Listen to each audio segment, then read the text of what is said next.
My main job is with the El Dorado County and Charter SELPAs, the Special Education Local Plan area. So we support 14 districts up in the Placerville area, as well as 380 charter schools throughout the state.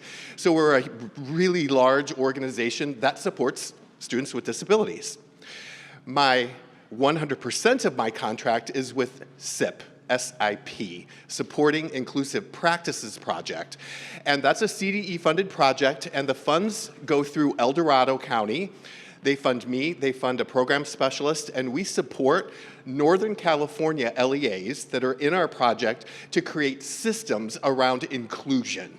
So we're not focusing specifically on classrooms. We look at it from a student perspective, in that students and teachers are part of a system, and that system has to support inclusive practices. Funding from CDE is also funneled through Riverside County. So I have two co-directors, Kristen Brooks and Seema Cuddy, who work with the large school districts in the Southern California area. We have 48 LEAs in the project currently. We provide boots on the ground. We work with leadership teams at the district level, at the county level, at the SELPA level to align structures, align systems, and align cultures throughout the system so that that culture is one of an inclusive mindset for students with disabilities, not just to be included. That's not enough. They have to be purposefully included in a supportive educational setting. So we have to talk about inclusion, not as students as warm bodies sitting in classrooms, but teachers who are trained, who are supported, who are coached, who have the knowledge, the skills, the resources to do great work for students with disabilities. Problem with the system, all the way throughout, we've siloed special ed and general ed. Our work through the project is to help them collaborate, help them to understand the systems in which each work and the connectors in between. So much of our discussion today is to help you understand what are the data sources that the state of California is utilizing to make decisions at the state level, at the county level, at the SELPA level, at the site level to impact the classroom level. Is that what you came here for? Okay. I just want to make sure you're in the right place. Also today, I want to make sure you have access to resources. There are so many resources out there that people are unaware of, and they are so critical to helping parents, helping advocates, helping administrators, helping teachers really understand what is this system of support in California. What is it looking like currently? So I'm going to show you a bunch of resources, but I want you to be able to access the resources after you leave here. So the first resource, you'll see that link at the top. Copy that link down if you don't have the PowerPoint downloaded. It's a Padlet, P-A-D-L-E-T. We put most of our resources on a Padlet. Raise your hand if you've used one before. They're awesome. So click on that link. It will open up it's really a bulletin board.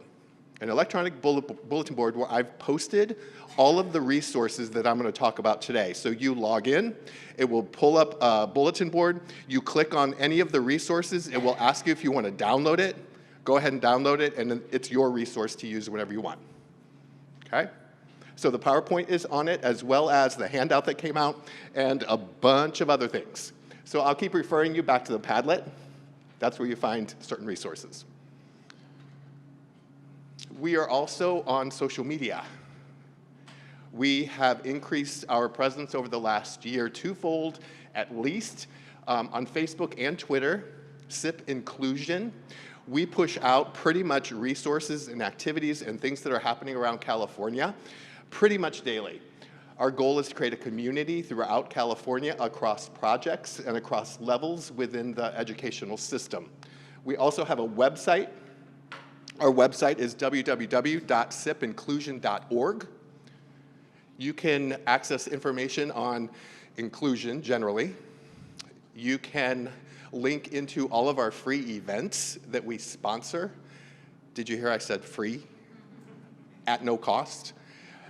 We work closely with nationally known speakers around inclusive practices. So we will see a video of Katie Novak, who is nationally known for her work in universal design for learning. This upcoming year, we're focusing very deeply on co-teaching, universal design for learning, as well as data systems and master scheduling for implementation of co-teaching. So if you go onto our website, it's under events. You will see the dates, you will see the topics, you will see the speakers. We don't have all the registration out yet, but that's coming, it's in the works.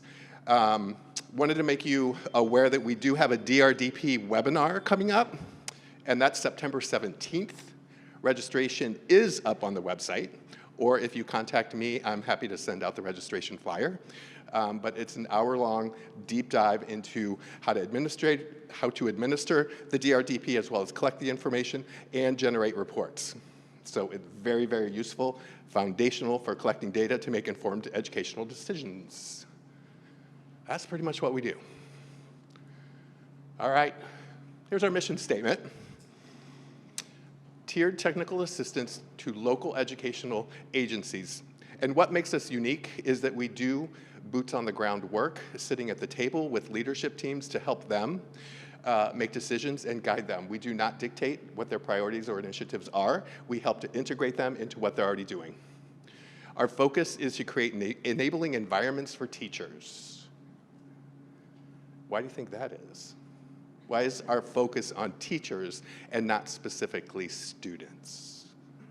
They're the ones that have to do the work, right? So if we create environments that enable teachers to be effective with all of the students that are in their classes, doesn't that increase purposeful inclusion across the system? So we work with administrators to work with teachers, structures, and systems to make this work. And we look at it in 4 areas, really: culture, policy, practice, within a shared leadership team. If we don't work with the shared leadership team, with a common message, with communication pathways that send the same message, then we're not going to have aligned understanding, so that no matter where students are placed, no matter which teachers, which classrooms they're placed in, they will receive an equitable education that provides access and meets their needs through educational benefit. And these are our outcomes for today. We're going to talk about inclusion. We're going to talk about inclusive practices. We are not specifically going to talk about inclusion for students with disabilities. We're going to talk about intersectionality and how when we define students as only as a disability or from a deficit perspective, we're minimizing their outcomes. There are many other characteristics that influence their success and their failure within the educational system. We'll also expand your knowledge and spend pretty much most of the presentation on state and local data. A lot of confusion, and there's different data sets between general ed and special ed. And we don't talk to each other. So we're making double decisions. We're doing double the work. If you understand what the data sources are that you're looking at, guess what? You're going to have aligned plans that include students with disabilities, not separate plans that keep students with disabilities out of the consideration. And then if we get there, we'll talk about root cause analysis, data-formed continuous improvement plans, if we get there. The top 2 outcomes are the ones that we really want to focus on today. So that's our first outcome. So when we talk about inclusion, we have to talk about students regardless of special ed, EL, high poverty. We are talking about students in general ed first. That is the starting place. Inclusion is not mainstreaming. Inclusion means that students with disabilities are a part of a general ed setting first. They have a place on the roster of every teacher. That's inclusion. It doesn't mean that we don't offer a continuum of support, but we don't label special ed as a place. And it's not the same for all kids. Who's defining it? And it's not defined. So when we talk about from a special ed perspective, educational benefit, the IEP team, including a general ed teacher and administrator, define in a year how much progress is that student going to make. The other piece to this idea of meaningful, and this is one of those points that I would like everybody to leave with. Meaningful, a meaningfully, reasonably calculated IEP means that All IEPs are grade level standards based, standards aligned. Grade level standards are for every student regardless of functioning ability. And that flips people's minds a little bit. Your IEPs for every student have to be academically grade level standards aligned. Even if your child, your student, is functioning 4, 5, 6 grade levels below. And we can talk more about IEP development. But when we really look at meaningful inclusion, if we're going to have students with disabilities who are meaningfully included, then the teacher has to have an idea of where he or she wants all of their students to go. That's the lamppost. If we go back to this, that's your culture. Do we have, and this is what we talk to our leadership teams about, do we have a collective ownership of all kids? Or is it, these are mine, these kids that are coming in, those are yours? Or I don't have a responsibility to teach these kids because that's your area of expertise. So calibrating across the system, all teachers' understanding of what is special education? What is a disability? How does that disability impact, or how is that disability manifested in an educational setting? And here's the other question.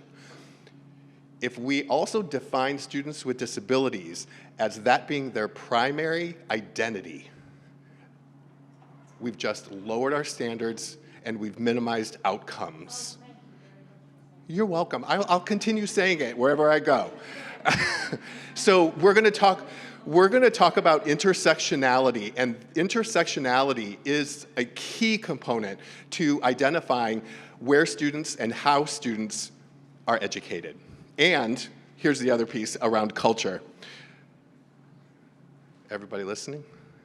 It's the adult self-reflection and honest understanding of their implicit biases that push some student populations into special education. Race, culture, socioeconomic status, those are not disabilities. And think about the overrepresentation, the disproportionate representation of certain student groups in special education in certain disability categories. Have I made anybody mad yet? Usually about this point, I get some looks like, I'm not too sure about that. But, oh, I just spoiled it. So, culture, how we use our words, our actions, our tone, the words we choose make a difference. And I don't have children. I don't teach anymore, so the only thing I could think of was my dog, Louie. Louie is a pistol. We know that he misbehaves. We know that he doesn't follow directions. And we went away for a week this past month. We boarded him, and he got a report card. Oh, my God. We're always a little bit nervous because we get those calls. It's like, well, you know, he didn't want to go back into his cage. And we're like, oh, who'd he bite? So I don't know. Oh, there we go. So this is what they wrote. And we're very clear on his behavior. It says, we love Louie. Louie is so sweet and so cute. No, he's not. A real pleasure. He doesn't love going back in his room and can get a bit snippy about it. It means he tried to bite somebody. But he's so cute. Who cares? Our bather, Tana, loved him too. So think about the culture and the connection that report card sent to us as Louie's parents. Like, we're connected to the pet inn. That's where we board him. We're like, well, we love you too. And we posted it on Facebook, and then a friend of ours is like, well, you're lucky. This is Beckham, that's her dog, and he also got a report card. And here's his report card. It says, rough play, games of chase, ignoring correction, hard to manage. Wow. Dang. So think of it in terms of culture, right? And think about it in terms of belonging.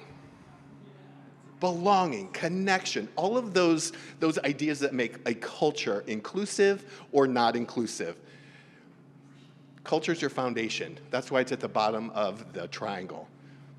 It's ground zero.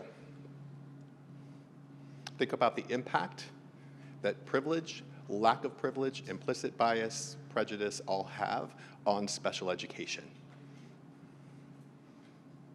And I don't want you to think about it just in terms of special education. Even more importantly, I want you to think of it in terms of pre-special education. What is the process? What is the system? What are the structures that are in place before students are referred to special education? And could it be a disconnect of culture, of expectations, of race between the teacher and the student? And the more disconnected the student is, the less they're going to learn in that environment. The less they learn in that environment, the wider the achievement gap, and you can see where this is going. So, Katie Novak. She is the queen of Universal Design for Learning. If you don't know or haven't heard of Universal Design for Learning, it is literally my other passion. There's inclusion and there's UDL in my world. Katie is everything. And we hired her last year to do a series of 4 webinars. They're on our website for teachers and leaders. And she does it in the frame of universally designing your system. And this was just a quick 2-minute snippet. And we catch her right in the middle of a sentence, but the 2 children on the ends are hers. So Brecken is the boy on the left, and Aylin is the girl on the right, and James is their friend at school. So we're just going to watch 2 or 3 minutes just to set the stage. Brother, the bookend, and that's one of their best friend, James.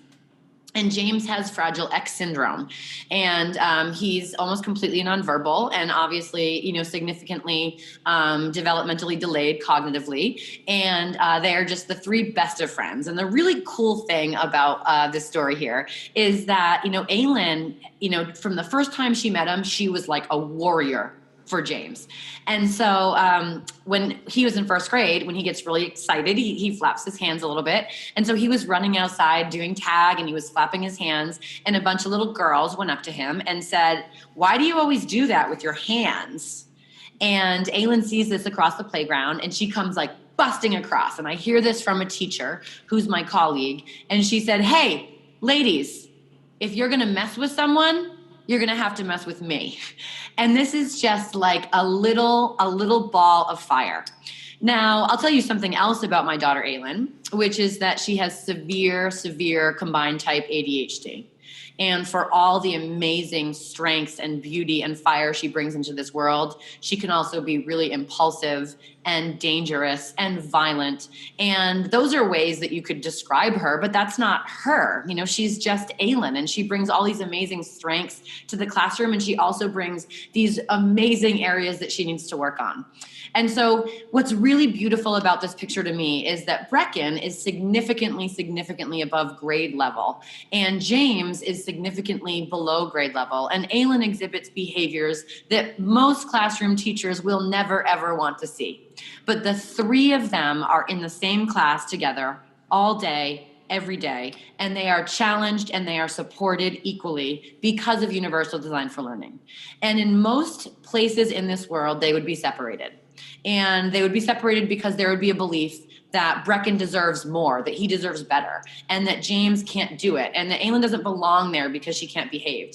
And what I will tell you is I will fight this fight until every parent of all of these kids gets to see that they belong together, that in this world, we all belong together. And when you separate them, what you're saying is that James and Aylin have nothing to offer Brecken, and they do. They all have equal, amazing things to offer each other.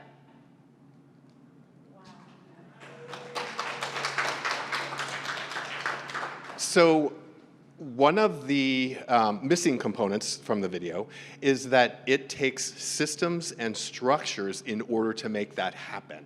Teachers really need to understand and be trained in universal design for learning and have the methods and have the materials that go along with that. Problem is, universal design for learning came out of special ed in the mid-90s. So it's seen in some cases as a special ed thing. It's not. It's a general ed thing, but it's where we silo again. General ed teachers need that information. They don't have access to it because of how the system is designed. I came to this work in special ed as a student with a disability. In kindergarten, first and second grade, I was pulled out of the classroom for speech and language. My mom likes to say I was special before special ed. That was 1972. So I was way ahead of the curve, she said.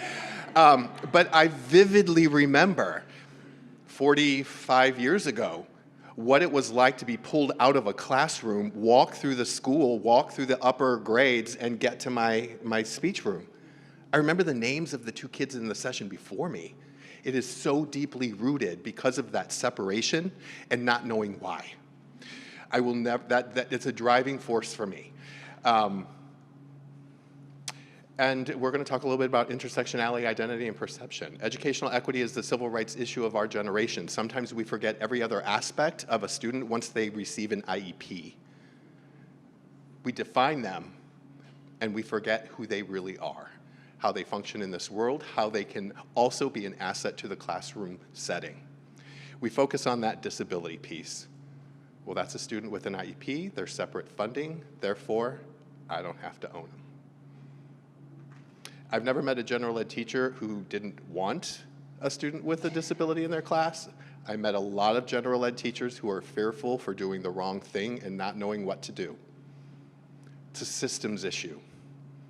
We haven't created a context for them to accept students with disabilities because we haven't communicated what that means. And we have a culture of shame around disability and deficit. I was meeting with the director of DSPS programs at Sac City College a couple years ago, and I wanted to know, as a program specialist at the time in a district, why students with disabilities weren't successful in the college setting. Guess what she said?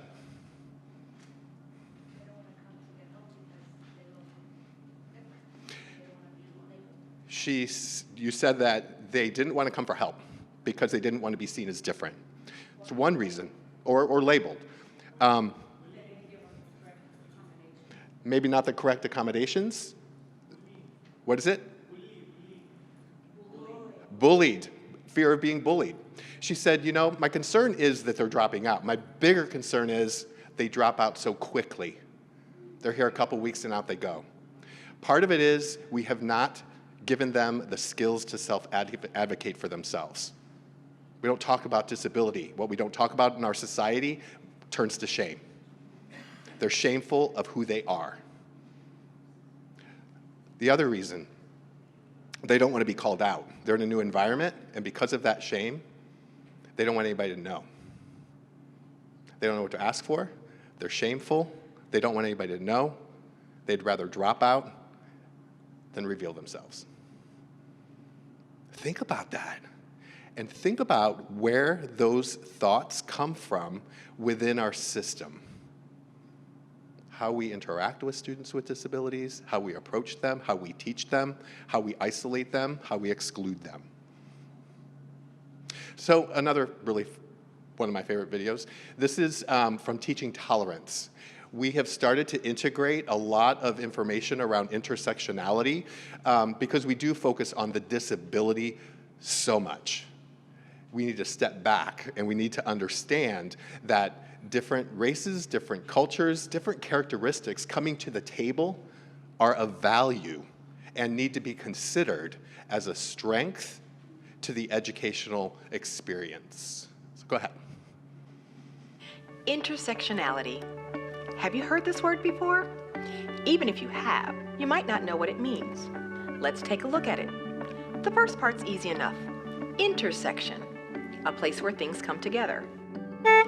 Intersectionality refers to the reality that we all have multiple identities that intersect to make us who we are. It also gives us a way to talk about oppressions and privileges that overlap and reinforce each other. This term dates back to the 1980s and legal scholar Kimberly Crenshaw. She noticed that we didn't have an effective way to talk about how the experiences of black women are different from the experiences of black men and of white women. How? Black women endure both gender discrimination and racial discrimination. Over the last 30 years, scholars, educators, and activists have expanded the use of the word intersectionality to talk about identities beyond race and gender. Let's look at a few examples. Jerry has a disability, and his family lives below the poverty line. He is the oldest of 10, which requires him to do a lot of caregiving, and sometimes keeps him out of school. No one in the school counseling office has talked to Jerry or his parents about his plans for after graduation. He has applied for several jobs, but never gets called back. Fatima is Muslim and recently came to the United States from Somalia. She finds that many people at her school make assumptions about her values and abilities before they speak to her. Many of her classmates think she shouldn't be at their school at all. Greta comes from an affluent family. Both her parents and grandparents went to college, and her father owns a successful business. She doesn't think about her identity very often, but she does think of herself as someone who will go to college and get a good job once she graduates. Think about Greta's situation as opposed to Fatima's or Jerry's. Fatima and Jerry are members of marginalized groups. They don't get to choose whether or not to think about their identities. Greta, on the other hand, can ignore intersectionality if she wants to. Life isn't the same for everyone, even for people who share identity characteristics. By adopting an intersectional lens, we have a better opportunity to understand why and to change the institutions that help and harm us based on who we are. Want to learn more? Read our story, Teaching at the Intersections, in the summer 2016 issue of Teaching Tolerance magazine. Does it make sense how this interplays with special education? It seems obvious, right? It exposes bias, and it's really hard to self-reflect. And sometimes I have to be really, really careful with audiences who do not want to go there. We don't want to recognize privilege. We don't want to talk about our implicit bias. It's a difficult conversation to have, but without looking at ourselves and our implicit biases, honestly, we're not going to make a big change. A quick couple stories about intersectionality. I was raised in a small farm town in Southern Illinois. My first exposure to an African-American person was in high school. And it was a high school of 2000. There was one. My first 3 years of teaching was in North St. Louis County, in the district next to Ferguson, Missouri. So I show up. I have my whole idea of what education is and how kids are to behave. My kids didn't look like me. They didn't sound like me. They didn't learn like me. But I came in with my own idea of what teaching and education was. How do you think that went? Lucky for me, my two paraeducators, they were sisters. They lived in the neighborhood, and they had been in those classes for a number of years, so they knew the kids. I thought it was really, really cool when they misbehaved, and then I told them to sit down, and then they sat down. I thought I was really good. What I didn't know, Gwen and Walleen were behind me, giving them the grandmother stare, like, you better sit down. It was them who actually taught me how to teach. I also look back and know that of those 15 students, there may have been one or two that were truly disabled. The rest was cultural, the rest was race, the rest was a disconnect between the educational system and the students' upbringing and understanding of how they interact with other people.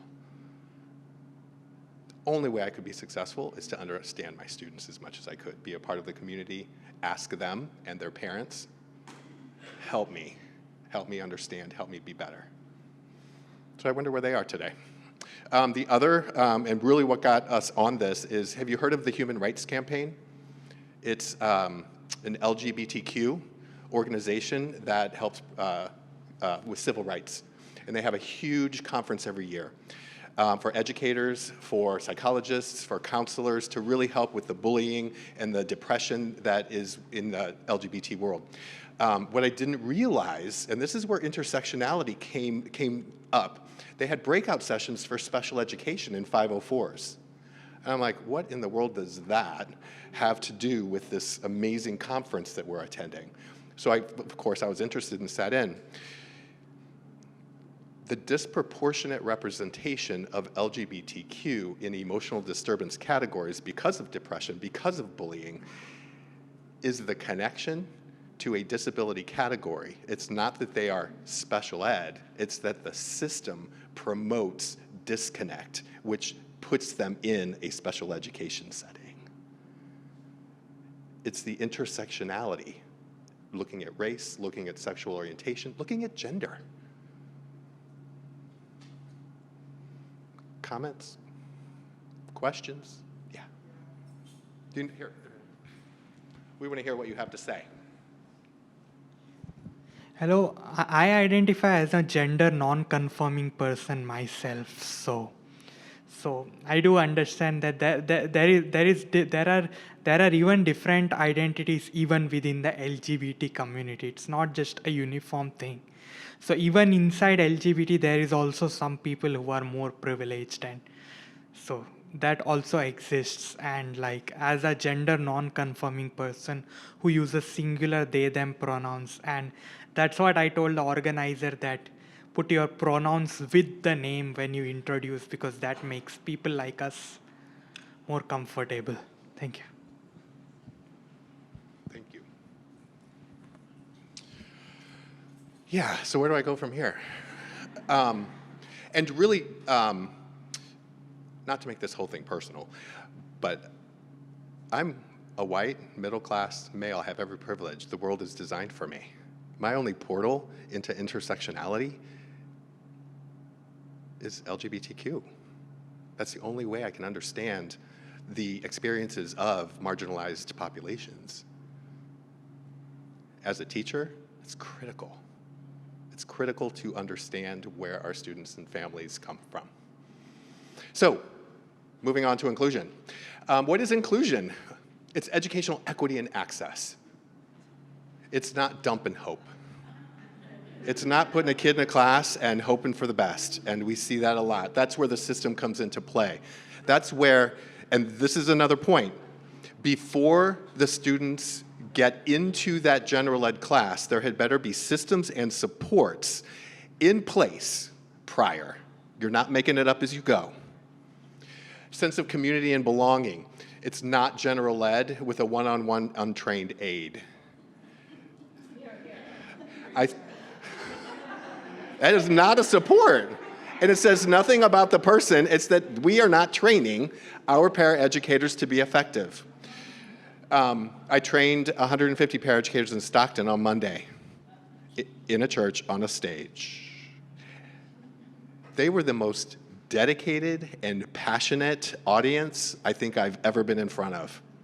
They cared about their kids, you could tell.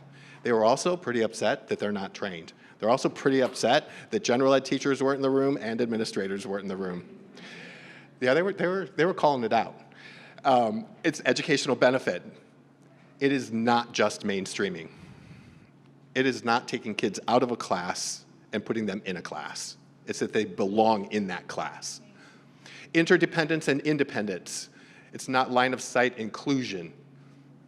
Philosophy that all students can learn, and it's not for compliance. We're going to talk about data. We're going to talk about compliance because it's a component to consider. It's a starting place, but at the same time, you're doing it because it improves outcomes for students with disabilities. That is your reason, not compliance. Breaking down silos. No studies conducted since the late 1970s has shown an academic advantage for students with intellectual and other developmental disabilities educated in separate settings. Interesting, right? But the structures have to be in place in order to make that happen. And you're probably familiar with the law. To the maximum extent possible or appropriate, children with disabilities are educated with children who are not disabled. If they are not, then you have to explain why. Removal of children with disabilities from regular educational environment occurs only when the nature or severity of the disability of the child is such that the education in regular classes with the use of supplementary aids and services cannot be achieved satisfactorily. How many are parents, primarily here as parents? Have you ever noticed on the IEP, there's a couple places. There's I think it's on page 1 or 2 these days. You have to give a reason why, right? If the student's being, you have to tell why. That's a critical piece. The other part is, what are the preferences, what are the interests, what's the positive assets that that student brings? Sometimes it's maybe 1 or 2, 3 words. That's the piece that's critical for changing mindsets. Why would they benefit a classroom would be the question. These are all the great things about the student. So I'm gonna have you talk to your partner, and I want you to fill in the blanks. First, self-reflect a little bit. We're connecting all the way through. Our goal in education is to ensure that all students are able to obtain a competitive, integrated wage. We want them to be independent. We want them to be able to support themselves and their families if they so choose. That is our goal. In my opinion, the #1 quality of a student who is college, career, and civic life ready is blank. I want one adjective. You have to pick one. And why? For a student to be deemed college, career, and civic life ready, what's the most important adjective you can come up with? Because why? Not all at once. Yeah. Engaged. Independent. What is it? Adaptable. Resourceful. Desire. Motivated. Honest. Confident. Self-sufficiency. Resilient. Teamwork. What is it? Flexible. One more. Humane. One more. Compassionate. One more. What is it? Included. Self-esteem. I can't stop. Go. One more. Living. Alive. Living. I like that one. Yeah. What? Determined. Hopeful? I can't. Anyway. So I've done this activity. I do it everywhere I go just to see if I can get the one answer I've never gotten before. There's only one that I've never received. I've received perseverance. I've received independent. Okay, here's what it is. Okay, we're going to stop now. The one adjective that I've never received, and it's the one thing that we focus most on in education: academically proficient. Ever. Literally thousands of people. Think of the disconnect there. You all just named everything but academically proficient. You what?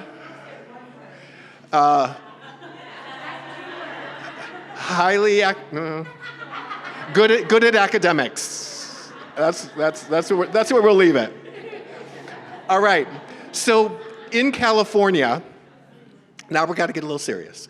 In California, things are being rearranged to create coherence through the system, from the state level to the LEA or district level, trying to make sense of all the support, trying to make sense of all the data. It is critical for parents, for advocates, for administrators to understand the data and where it comes from that is being used to make decisions. We have to understand it to make informed educational decisions. And there are very few people in the state at a district or a county level who may understand the data in order to create a plan that will result in positive outcomes for all students. So I wanted to make sure that you had at least a cursory understanding of where to find the data and resources that were just created. Mind you, you are about the first group to see the resource I'm going to give you today that pulls it all together, okay? First, you got to understand where the data is coming from. So this is typically what the relationship between districts and CDE looks like. Little adversarial. What they're trying to do, and what they've been successful with, is LEAs are struggling.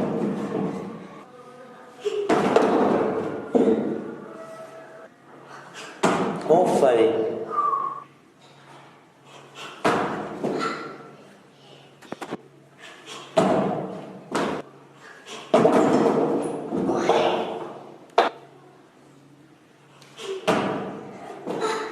이거는 미준이 형 반하고 틀린 거지, 그렇지? 오케이? 뭐라고?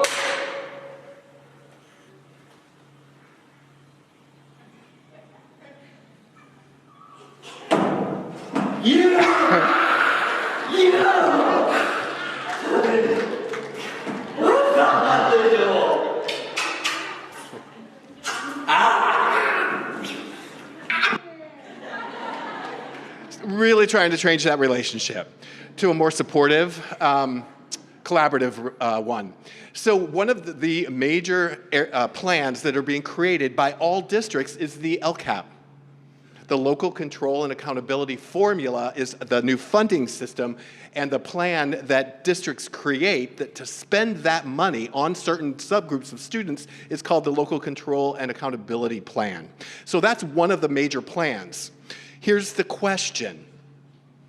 There are 3 groups of students that have to be addressed in this plan: foster, EL, and free and reduced lunch.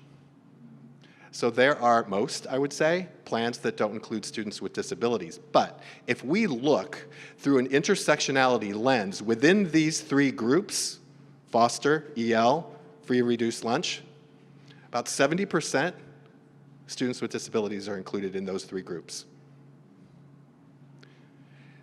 But because we don't usually have an intersectionality lens, we focus on foster, EL, free and reduced lunch. Students with disabilities are all over here. Do you see the connection or the disconnect? Okay, because special ed also has their own indicators that they're focused on meeting their targets. If we don't include students with disabilities specifically in the LCAP, they will not be addressed. The system will not change. Students will not be included to the extent they could be. So it has these 5 areas. You've got a summary, an update, stakeholder engagement, parents, community, etc. There's goals, actions, and services. That's where you're going to spend your money. That's demonstrative of your priorities within the district. That is your culture, where you spend your money. That is who you value. This is a website. It's the LCF priorities. It's actually interactive. So within the priorities, within the LCAP, you click on any of those conditions of learning and click in any of those spokes, it will open up resources specific to those priorities. There's resources on PBIS, on UDL, you name it, it's there. So districts, LEAs can go in and they can look specifically for resources and activities that would relate directly to where they would like to spend their money. So raise your hand if you're a parent again. One of the questions you can ask is, when is your LCAP stakeholder meeting happening? Because I want to be a part of it. I want my voice to be heard. So this is one of the ways that parents can actually have a voice in how money is spent within the district. Yes? Okay, so I've been a part of my committee. Yeah, well, okay, here we go. No, I'm just kidding.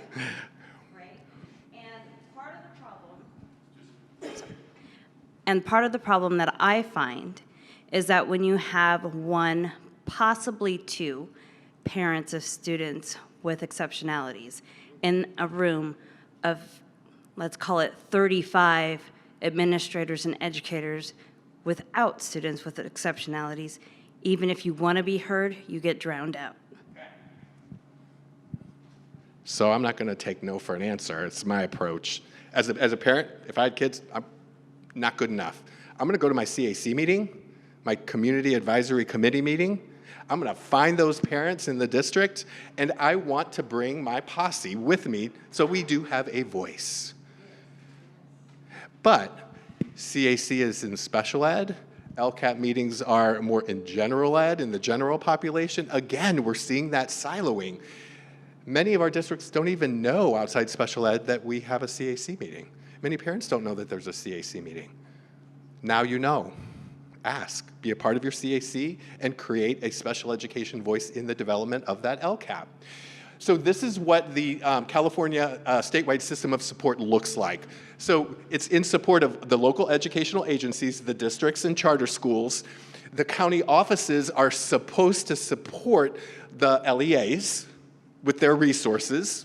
The geographic lead agency, that's new. There are county offices throughout the state that are developing resources and support in the differentiated assistance process. So differentiated assistance means that the district needs some help to create a plan, differentiated assistance plan.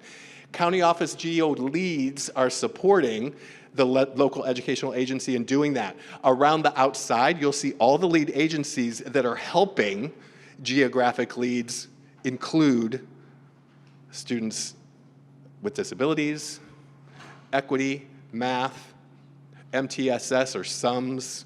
These are all supports in the state of California that are being developed to support the geographic leads that are supporting the county offices to ensure that the districts are creating plans that are inclusive of all students. Here's the thing. When we look at the dashboard data, and I'll show you the dashboard data, so many LEAs are not meeting their targets. Guess why? Or guess who? Students with disabilities. It's forcing districts to include students with disabilities in the conversation, in the improvement conversation. So differentiated assistance means on those dashboard indicators, the district isn't meeting the targets that are set for students with disabilities. Therefore, they have to create a plan. What are you going to do about it? So now general ed is forced to have a conversation. Problem is, we've got a differentiated assistance plan being created for students with disabilities, and then there's an LCAP being created over here that don't include students with disabilities. Why don't we just align the two? So we're not doing double the work. And teachers aren't being overwhelmed, and administrators aren't sure what the focus and the vision are within our district. So there are a couple resources, and they are two Padlets that are over on the right. I'm going to keep this slide up a little bit because I just added both of these links because they were just released. I think maybe last week or the week before. So you'll see SELPA Resource Lead. Our county office is one of those. I work for the SELPA. It's a resource lead, and our SELPA is creating systems improvement resources. So the first link, SIL, Systems Improvement Lead, those are resources that you can access to understand the indicators that I'll go over in just a second. The bottom one is also SIL Padlet, and there's web modules that will give you deeper information to what we're talking about today, along with many different resources, and it's for improving outcomes of students with disabilities. Both are excellent. Did everybody copy those down? I'm going to check your papers as you leave. I'll be at the door. Okay? So California's accountability system, we're going to go through this section. How much time do I have? We're going to go through this section a little bit quickly because I want to make sure we get to the special education indicators. So California's accountability system, it's a single coherent system that includes multiple indicators of success. What I'm talking about now are dashboard indicators. And I'll show you what the dashboard is. It includes school districts, schools, including charter schools, and specific student groups. So from that intersectionality lens, it breaks out ethnicity, it breaks out disability, it breaks out many student groups that we can look more specifically at how that group is performing and make adjustments. The dashboard has two different types of measures. There are state measures and local measures. Some come from state indicators, or targets, and some come from local data systems.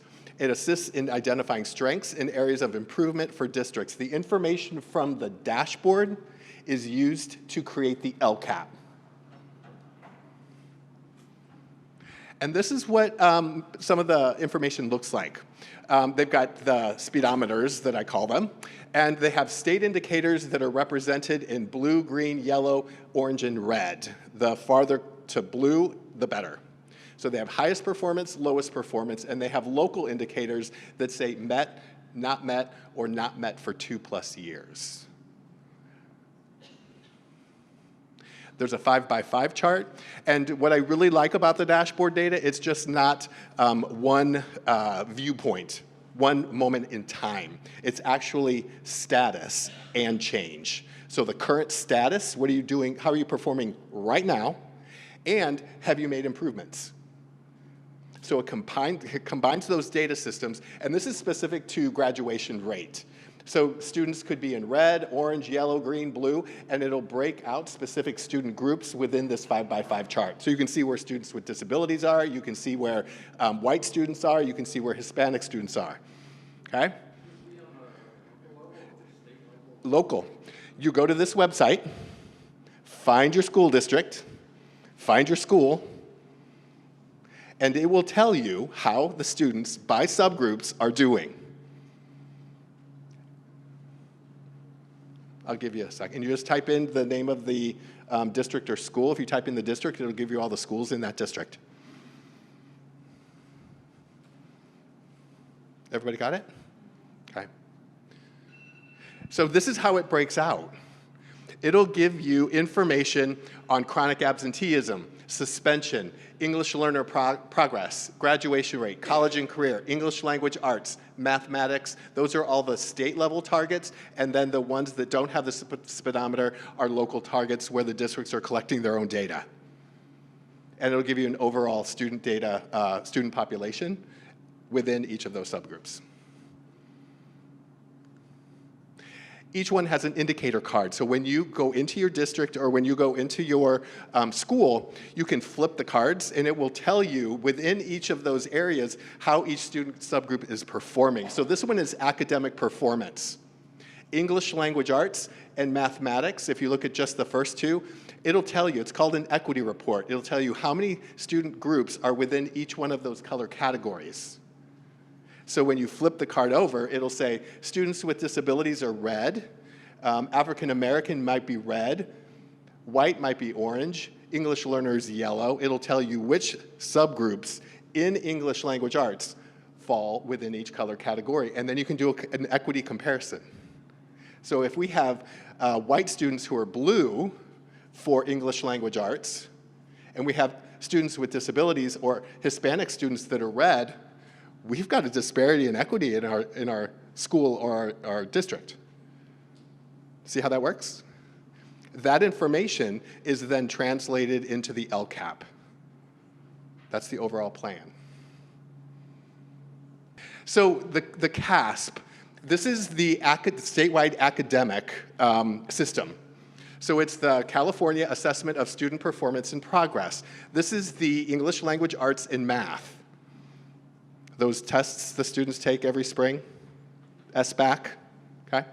So the issue here is that we have the Smarter Balanced Assessments, we have the California Science Test, and we have accessibility resources. The accessibility resources are listed at the top. So if you're sitting in your IEP, as a parent or a teacher, you're sitting in your IEP, you're talking about statewide testing. Everybody familiar with that conversation? Yeah. So it's critical for parents to understand and general ed teachers to understand that there are accommodations built into the testing system. Based on what the IEP says, what those assessments say, that determines what accessibility accommodations need to be provided to the child. It's a critical conversation that sometimes isn't directly connected to the student's disability with the accommodations that they're needing on the test. Here's the rub. Those accommodations also need to be provided in the classroom instructionally. You don't want a student sitting down and being shown an accommodation when they're taking the test in that moment. Those accommodations, the accessibility could drive from the assessment into the classroom. Students are practicing, teachers are learning, students are provided the accommodation, they're receiving access to their instruction. So it's a cycle. You've got your IEP meeting, you're talking about statewide testing. The testing accommodations have to be turned on, and those testing accommodations have to be practiced instructionally within the classroom. Students have to be familiar with them, and teachers have to understand how they are utilized. They've been taking trying to take services from my daughter because they said that her testing's high. But I told them that I want speech for like parts where she's saying things inappropriately. So it would be like, what was that word I used earlier? It's where she says things like, are you a male or female? Like, so to somebody who may be a female and it may hurt their feelings. Right. So I wanted her to still have speech, but they took it from her. So there's a couple different, let's be clear on the assessments. So we have our assessments, our special education related assessments that determine what accommodations and modifications are needed. This is strictly academic, English language arts, and math that all students take. Here's the other rub. Most students take the SBAC. That's the main statewide assessment. We have other students who qualify for the California Alternate Assessment for students with significant cognitive disabilities. As parents, as teachers, please make sure your child is taking the correct assessment. Yes, California Alternate Assessment and the Smarter Balanced Consortium Assessment. So it's SBAC and CAA. And your team will determine which assessment is most appropriate. So here's why special ed is so critical. Last year, 228 districts were eligible for differentiated assistance. This year, with the dashboard's added metrics and other changes, 374 districts across the state qualify for differentiated assistance. It means they have to create a plan for students with disabilities. Okay. So we have the dashboard. Don't look at the screen. Look at me. Look at me. We have the dashboard. We have state and local indicators. All students and student subgroups are part of it. Now we're going to move over to different set of indicators. Now we're going to talk about special ed indicators that the special ed department at the state level have to report to the federal government.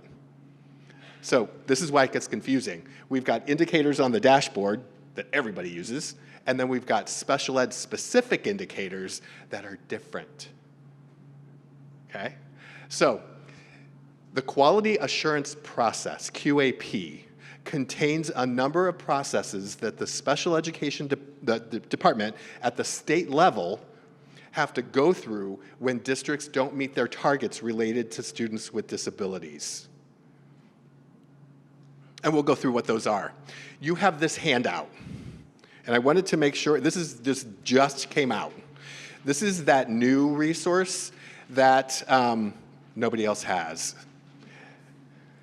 Literally, nobody else has. Raise your hand if you don't have a copy. It's Amber's fault. It's also on that link that I showed you earlier with the visual. And it's on the Padlet. So I have it in multiple places. These are the 14 indicators that districts are responsible for. There's actually 17, but this chart explains all 14 of them.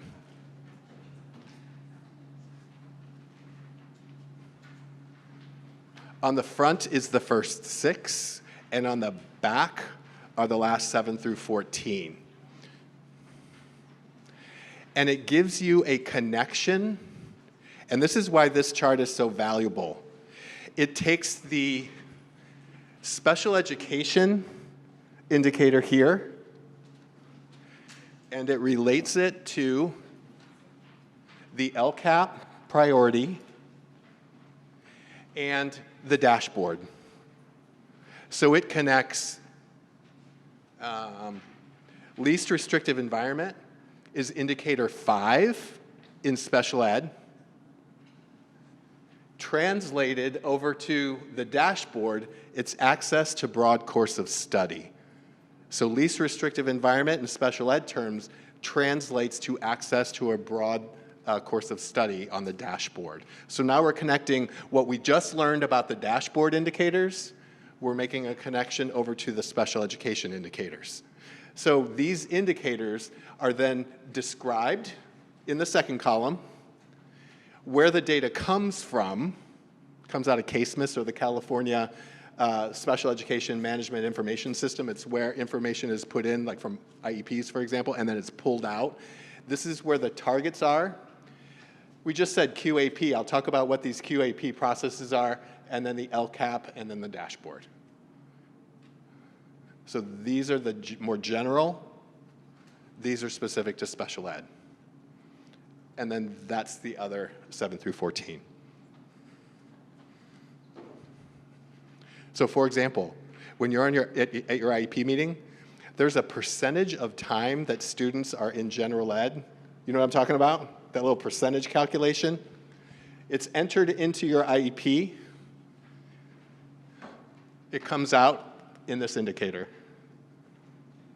So there's a target that is set by the state for the percentage of students that need to be educated in their general ed setting.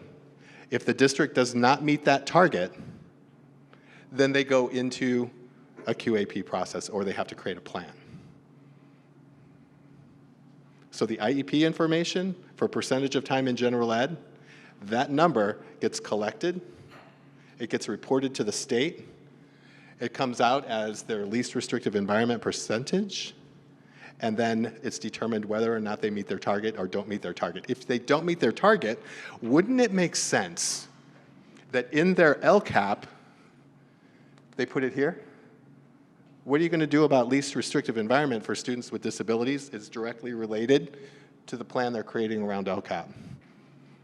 Many times we create a plan here, we create another plan here, and if we don't meet our target here, then we're creating a differentiated assistance plan too.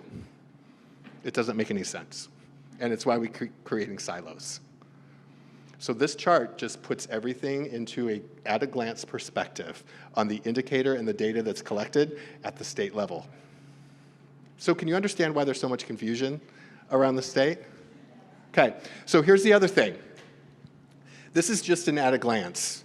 When you go into the whole document, this is an appendix of a larger document. The rest of the document is broken into 3 sections. The first is an overview of these processes, but the middle section takes each one of these indicators and it's a flyer, it's a front and a back.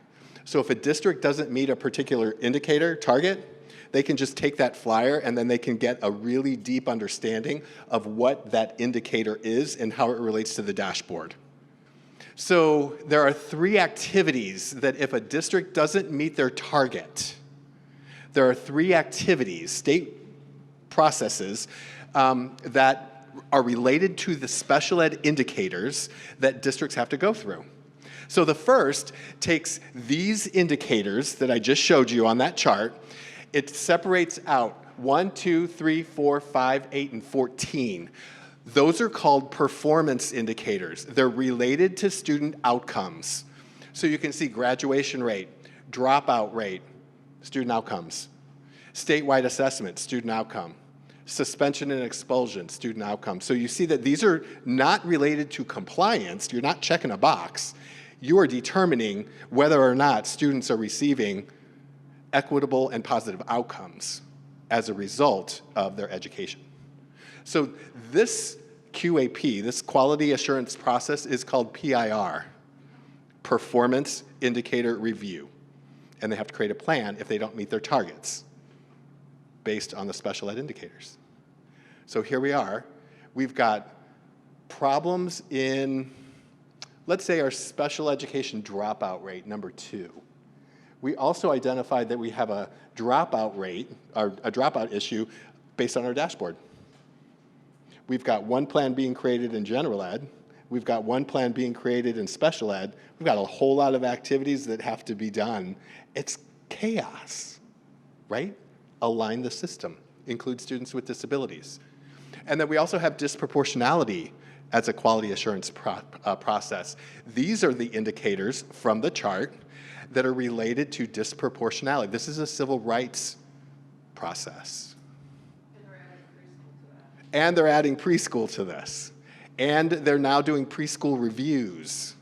So if you were in the preschool breakout earlier, everything that they talked about, you're really talking about creating high-quality preschool programs within special education. We are monitoring those through indicators 5 and 6.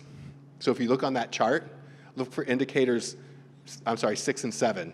Those are 2 preschool indicators.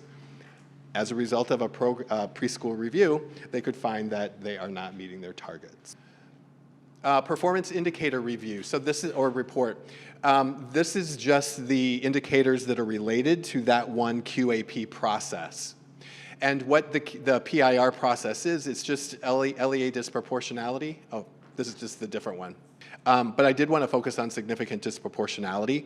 And this is what it means. This year and 2 out of the 3 previous years, that within those indicators, they were found to be non-compliant.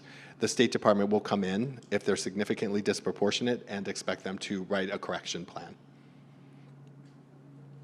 Okay?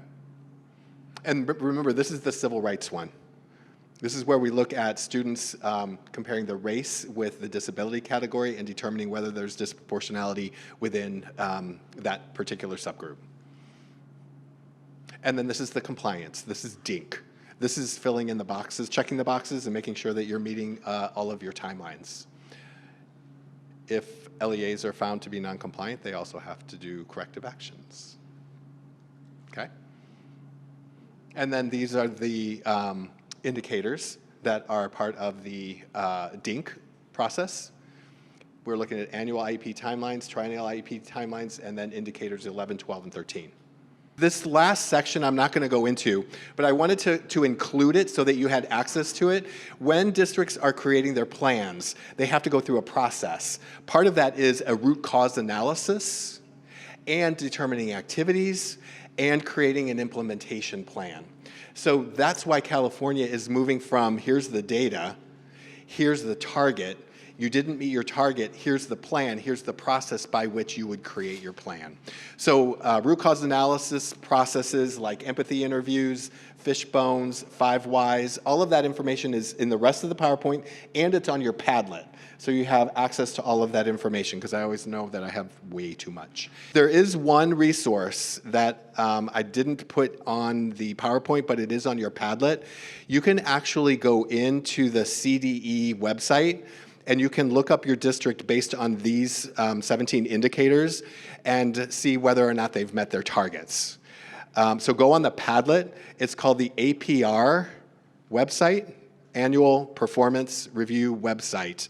And you can go in, you find your district, and it will give you all of the indicators, and it'll say yes or no, and give you the percentages. The UC Davis Mind Institute was created in 1998 with a promise to find cures for neurodevelopmental disorders. Every day, our physicians and researchers come closer to fulfilling that promise. Their groundbreaking research on autism, Fragile X syndrome, chromosome 22q11.2 deletion syndrome, ADHD, and other brain disorders are helping children achieve their fullest potential. Please visit our website to find out more about current studies,